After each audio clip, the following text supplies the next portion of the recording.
In this video, I'm going to show you how to upload vector data, such as GeoJSON or shapefile, into Giraffe. The way we do it is we go to Layers, create a layer from Vector, which will open the wizard over here, and then you browse. Now, I've been at data.gov, and I have found the waterfowl hunting zones in California, which is a great interest to me. Now, we can choose it as a 3D polygon, but in this instance, it's a 2D polygon, and I'm going to color it by zone.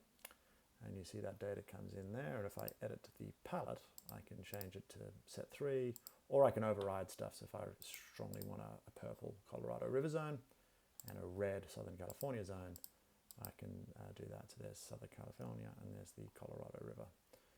Then I give it a name, waterfowl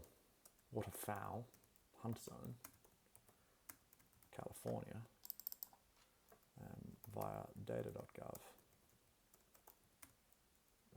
27 June 22, and I publish it, and that is uploaded to the Giraffe servers and becomes a layer in Giraffe.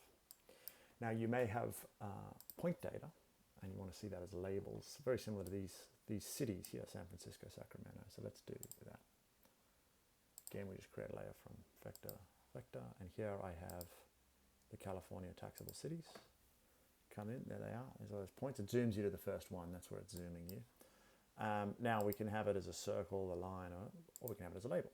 And I'm going to set the label to the string city, and I'll turn our map labels off. And you can actually see Giraffe clusters it for you nicely because we're sitting on Mapbox. And the text color I'm going to set to the int number total permits. Boom, and we get this nice color ramp, which is going from 0 to 350. I may change that to magma. Oh, no, let's go reds. No, let's go red, yellow, blue.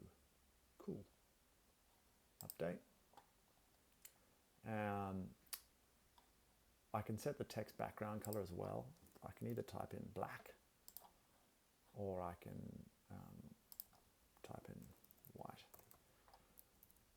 White will not work. All right, and there we've done that. Click publish.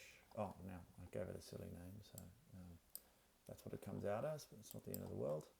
And if I right click on it, obviously, I can dive in and I can get all the metadata that comes with it. So you can see Scotts Valley is named string city 1, Scotts Valley, and the total number of permits is 499, whereas Huron has a total number of permits of 76.